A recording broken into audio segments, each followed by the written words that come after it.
Assalamualaikum warahmatullahi wabarakatuh. Salam sehat kawan bugar. Kembali bersama saya Dr. Feni Maya Lestari, pendamping akreditasi Puskesmas untuk Pokja UKP. Kali ini saya hendak membahas di luar materi UKP, yaitu tentang tim pembina klaster binaan atau TPCB dari Dinas Kesehatan di kabupaten masing-masing, di mana tim TPCB ini melaksanakan pembinaan terpadu. Yang dimaksud di sini adalah pembinaan yang dilakukan bersama-sama oleh semua unsur program yang ada di Dinas Kesehatan di daerah kabupaten atau kota sebagai representasi Dinas Kesehatan yang dilaksanakan secara periodik, terpadu antar program dan berkesinambungan. Secara mudahnya, tim TPCB ini terdiri dari para subkoordinator program di Dinas Kesehatan yang bersinergi dengan pendamping akreditasi Puskesmas. Adapun manfaat dari tim pembinaan ini adalah untuk Puskesmas, terlaksananya tata kelola institusi atau korporat dan tata kelola pelayanan yang optimal di Puskesmas. Kemudian peningkatan capaian kinerja Puskesmas, peningkatan capaian indikator mutu Puskesmas, meningkatkan capaian akreditasi Puskesmas minimal utama, dan peningkatan capaian indikator keluarga sehat di wilayah kerja Puskesmas. Sedangkan manfaat untuk Dinas Kesehatan daerah kabupaten atau kota, yang pertama, memudahkan koordinasi dan kolaborasi dalam merumuskan program dan kegiatan di Dinas Kesehatan. Kemudian meningkatnya sinergisitas dalam pelaksanaan pembinaan terpadu kegiatan program di Dinas Kesehatan daerah kabupaten atau kota. Kemudian meningkatnya pelaporan indikator nasional mutu dan insiden keselamatan pasien dari Puskesmas secara periodik. Selanjutnya, meningkatnya jumlah Puskesmas dengan kelulusan akreditasi minimal utama. Kemudian meningkatnya capaian target kinerja Dinas Kesehatan daerah.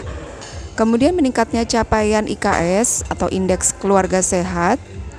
Dan tercapainya target program prioritas daerah bidang kesehatan, serta tercapainya target program prioritas nasional atau PPN bidang kesehatan.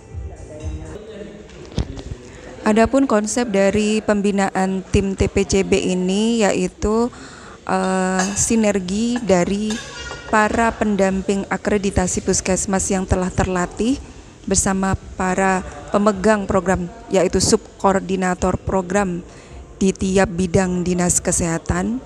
Ini sebagai contoh ya, di UKP saya sendiri ada beberapa hal yang bukan menjadi bidang profesi saya. Contohnya di bidang gizi, kemudian farmasi, rekam medis, rujukan, itu juga ada beberapa yang bagian dari subkor di Dinas Kesehatan, serta laboratorium. Maka itu perlunya sinergi antara saya sebagai pendamping UKP dengan subkor di Dinas Kesehatan. Oke, kita lanjutkan kembali.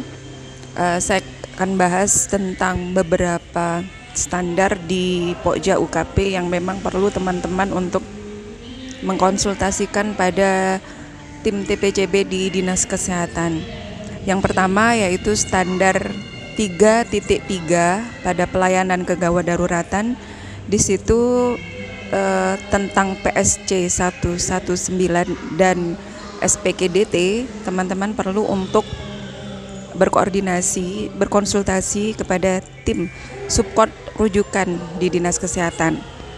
Kemudian selanjutnya di standar 3.5 tentang terapi gizi, teman-teman juga perlu untuk belajar dan berkonsultasi tentang asuhan gizi kepada subkor di Dinas Kesehatan.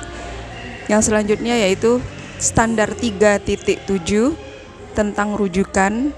Kembali juga teman-teman perlu berkonsultasi kepada teman-teman subkor yang memegang rujukan. Kemudian standar 3.8 pembahasan tentang rekam medis, penyelenggaraan rekam medis pastinya juga perlu dikonsultasikan kepada tim dari Yankes pelayanan kesehatan, kemudian standar 3.9 penyelenggaraan pelayanan laboratorium, teman-teman dapat mengkonsultasikannya kepada petugas Labkesda atau analis laboratorium yang berkompeten untuk bisa mengetahui alur-alur kemudian prosedur apa saja terkait pelayanan laboratorium. Karena kita sebagai pendamping akreditasi pastinya tidak menguasai semua apa yang dimiliki kompetensi dari profesi lainnya. Jadi kita sebagai dokter yang kita kuasai adalah tentang kedokteran umum. Jadi untuk kompetensi profesi lain teman-teman dapat mengkonsultasikannya kepada teman-teman subkor di Dinas Kesehatan. Dan yang terakhir, ini yang paling saya anjurkan adalah standar 3.10 tentang penyelenggaraan kefarmasian. Sangat penting sekali teman-teman untuk berkonsultasi kepada subkor di Dinas Kesehatan yang memegang tentang kefarmasian. Karena tentang kefarmasian ini banyak sekali hal yang bukan sekedar untuk standar instrumen akreditasi, namun juga pemenuhan tugas-tugas program ya untuk pelaporannya, kemudian pemeriksaan dari auditor dari luar seperti BPK, inspektorat, dan dari Dinas Kesehatan sendiri perlu teman-teman untuk konsultasikan kepada tim dari Dinas Kesehatan. Itu beberapa dari standar di bab 3 yaitu upaya kesehatan perseorangan yang seharusnya memang menjadi sinergi antara pendamping dengan tim dari Dinas Kesehatan. Itulah tim TPCB, tim pembina klaster binaan. Terima kasih teman-teman. Untuk konsultasinya dapat melalui email akreditasi.pkmveni@gmail.com. Semoga tetap semangat dan sukses. Wassalamualaikum warahmatullahi wabarakatuh.